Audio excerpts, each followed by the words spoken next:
Bismillahirrahmanirrahim. Assalamualaikum warahmatullahi wabarakatuh.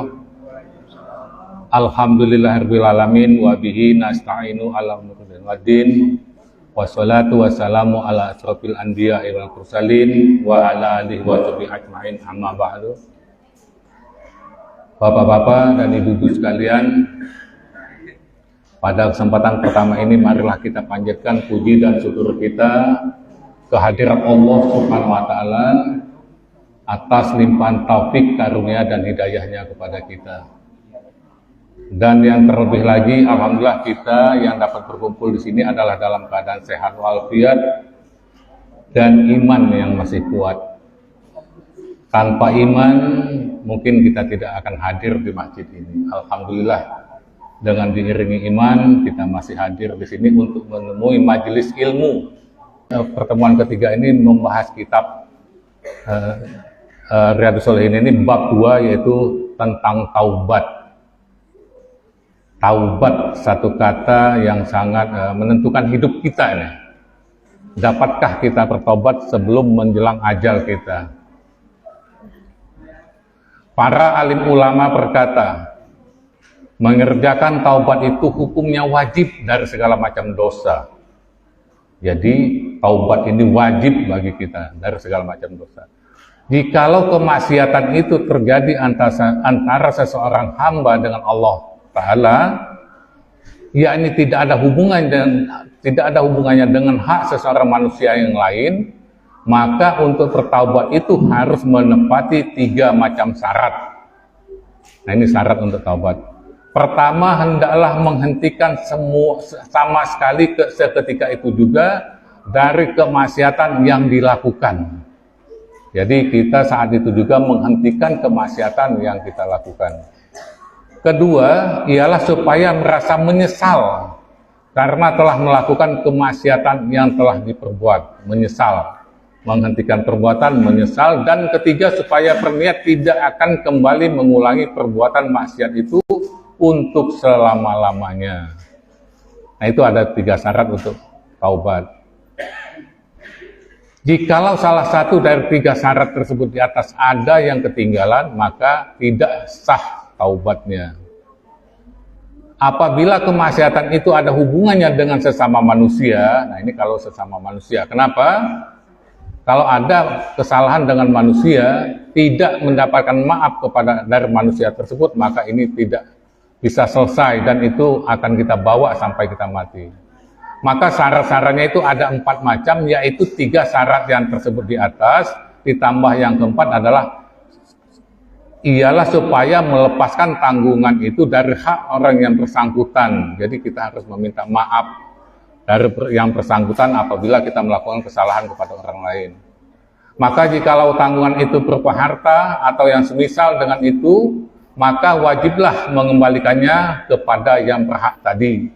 Jadi kalau kita mengambil harta hak orang lain, itu harus dikembalikan dan harus mendapatkan permaafan. Kelihatan ya?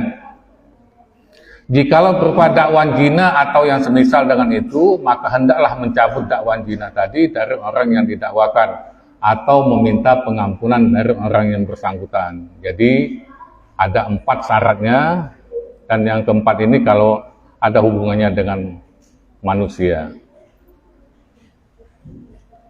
Jikalau merupakan pengumpatan, maka hendaklah meminta penghalalan dari pemaaf, yakni pemaafan dari umpatan itu kepada orang yang diumpat. Nah, ini pun kalau kita sering mengumpat, itu kita minta maaf.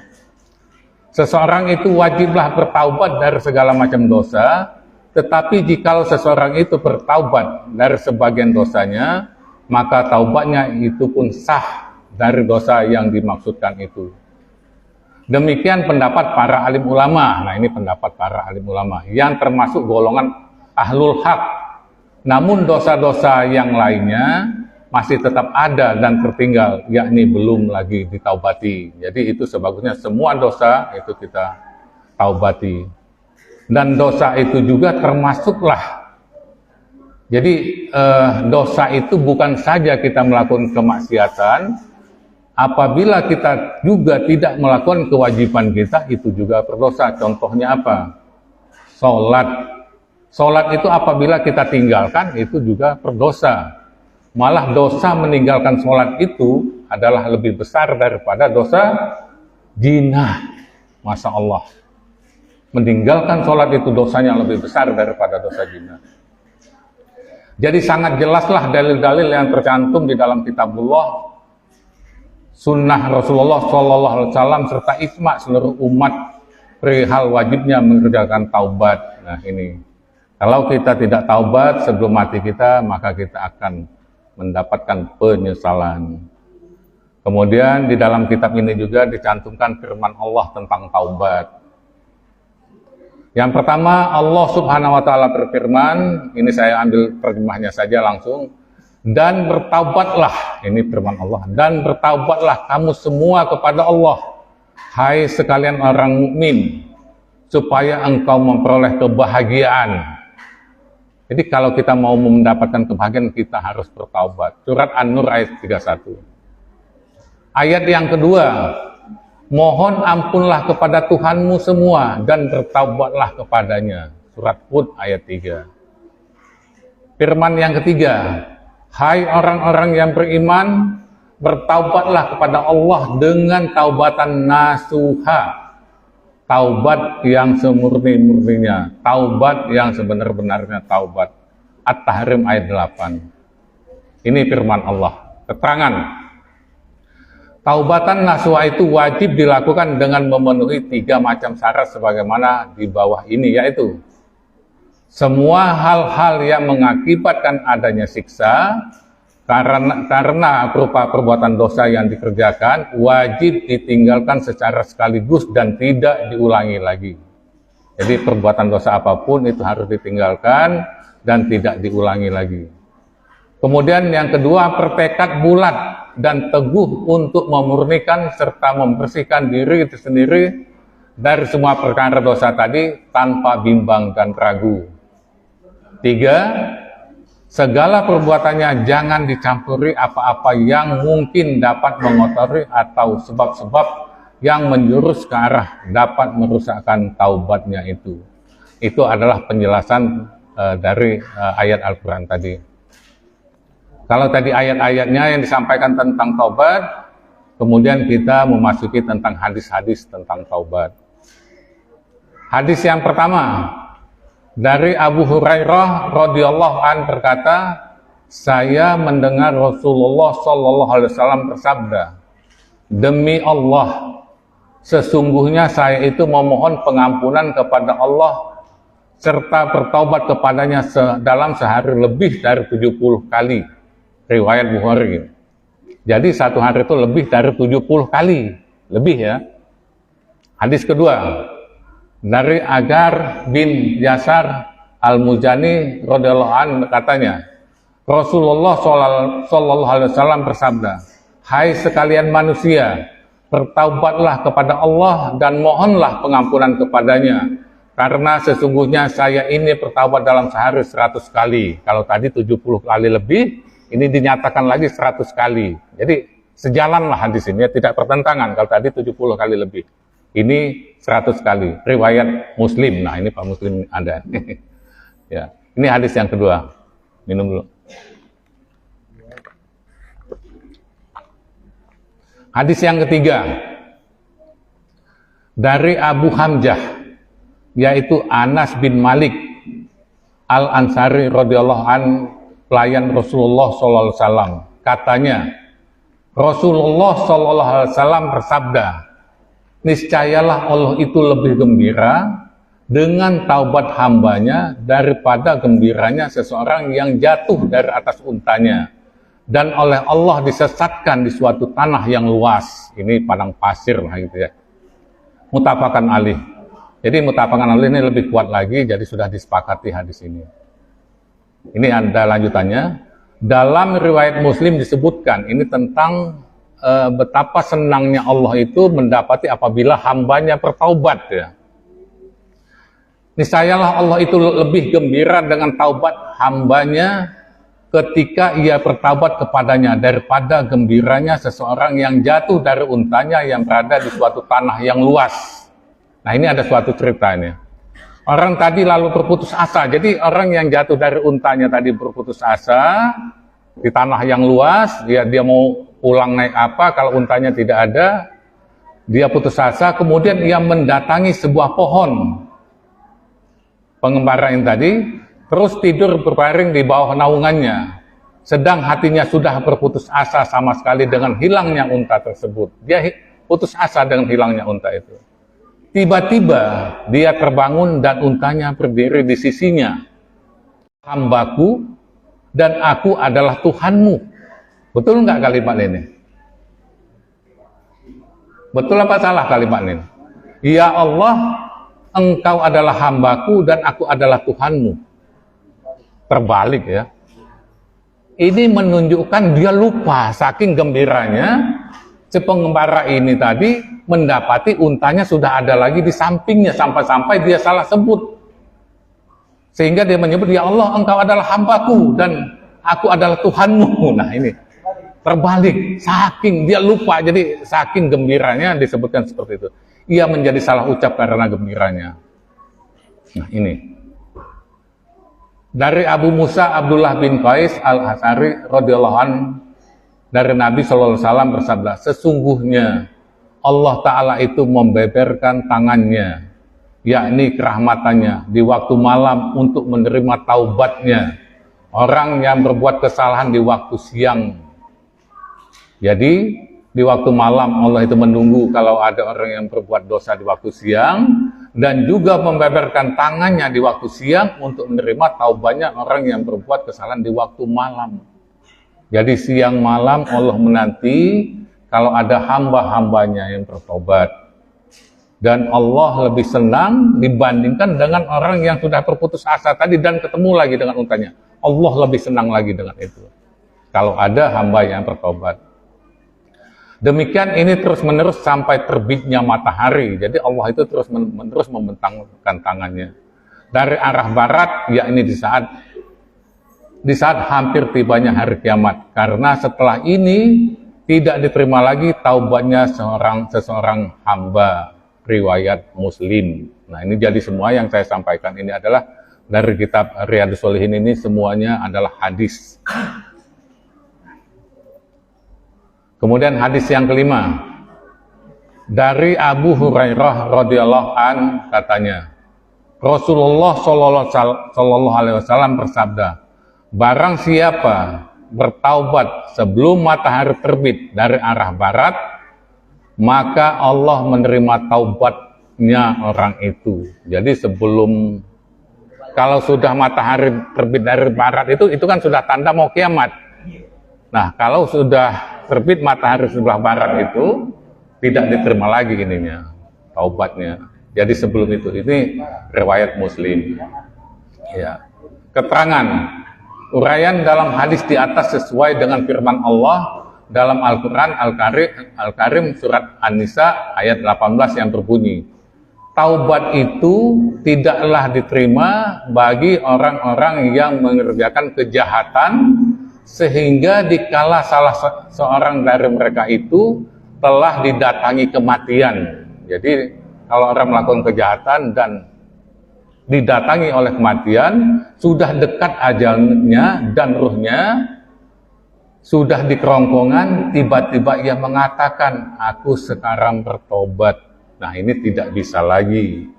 Jadi kalau ruh sudah di kerongkongan mau mengatakan aku bertobat, tidak bisa lagi. Hadis yang ke-6 dari Abu Abdurrahman, yaitu Abdullah bin Umar bin Al-Khattab radhiyallahu an, dari Nabi sallallahu alaihi wasallam bersabda, sesungguhnya Allah Azza wa Jalla itu menerima taubatnya seseorang hamba selama ruhnya belum sampai di kerongkongannya, yakni ketika akan meninggal dunia. Diriwayatkan oleh Imam Tirmidzi dan ia mengatakan bahwa hadis ini adalah hadis hasan, hadis yang baik. Nah, itulah tentang taubat. Jadi sangat penting bagi kita melakukan taubat.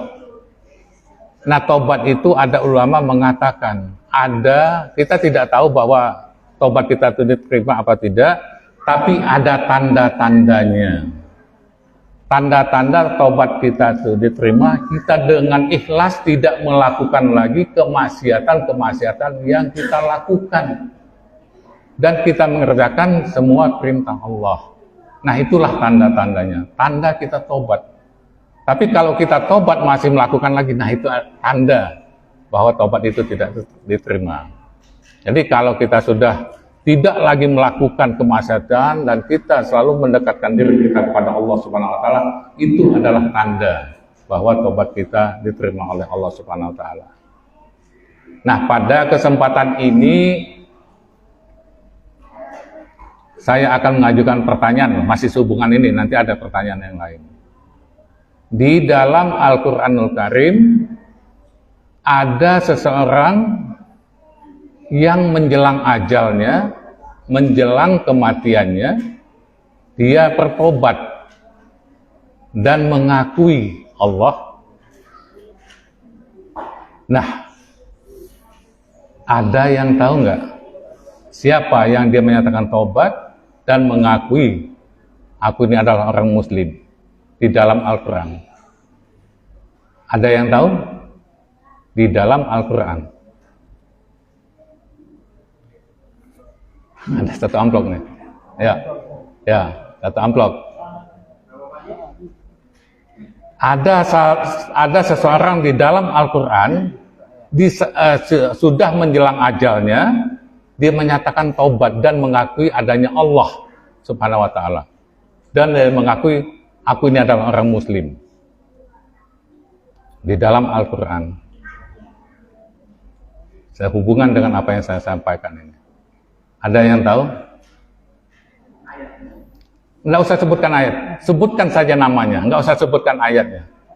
Siapa? Di dalam Al-Quran, menjelang ajalnya, menjelang kematiannya, dia menyatakan saya termasuk Muslim, orang Muslim, dan dia mengakui adanya Tuhan. Ayo, ada yang tahu? Ya, silakan. Siapa tadi? Fir'aun. Abu Jahal. Fir'aun ya. Kita lihat dulu. Siapa nih? Fir'aun apa Abu Jahal? Abu Jahal tidak tobat. Tidak tobat. Siapa yang tadi jawab Fir'aun? Pak Muslim ya. Pak Muslim ya. Fir'aun. Di surat apa Pak Muslim? Enggak apa-apa, ini tambahan aja, tapi jawabannya itu.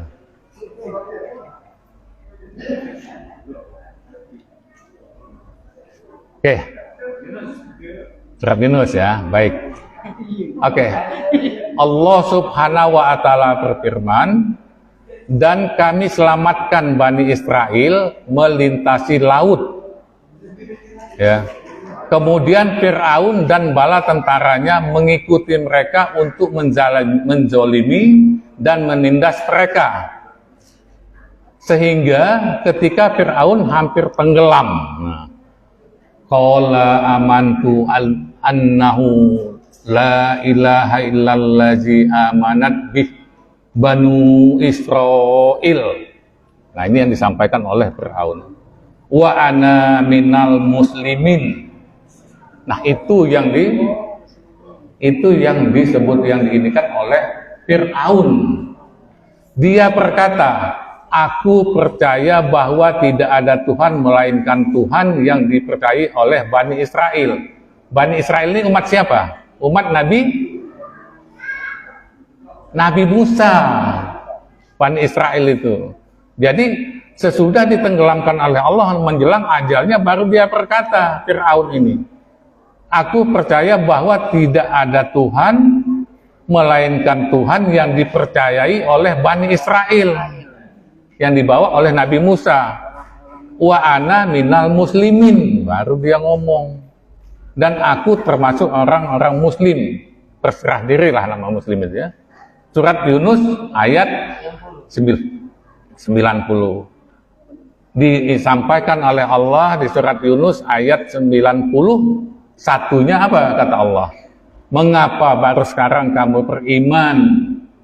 Padahal sesungguhnya engkau telah durhaka sejak dahulu dan engkau termasuk orang yang berbuat kerusakan. Quran surat Yunus ayat 91. Nah, inilah satu orang yang menjelang ajalnya, menjelang kematiannya baru mau bertobat, nggak bisa lagi. Betul nih, Pak Muslim. Silakan Pak Muslim. Pak Muslim silakan maju Pak Muslim. Nah, ini. Ayo maju. Nah, ini. Iya, Pak Muslim ya, Pak Muslim. Nah, ini. Bagus. Ya. Bagus ya. Ya. Baik Bapak dan Ibu, kenapa saya lakukan ini?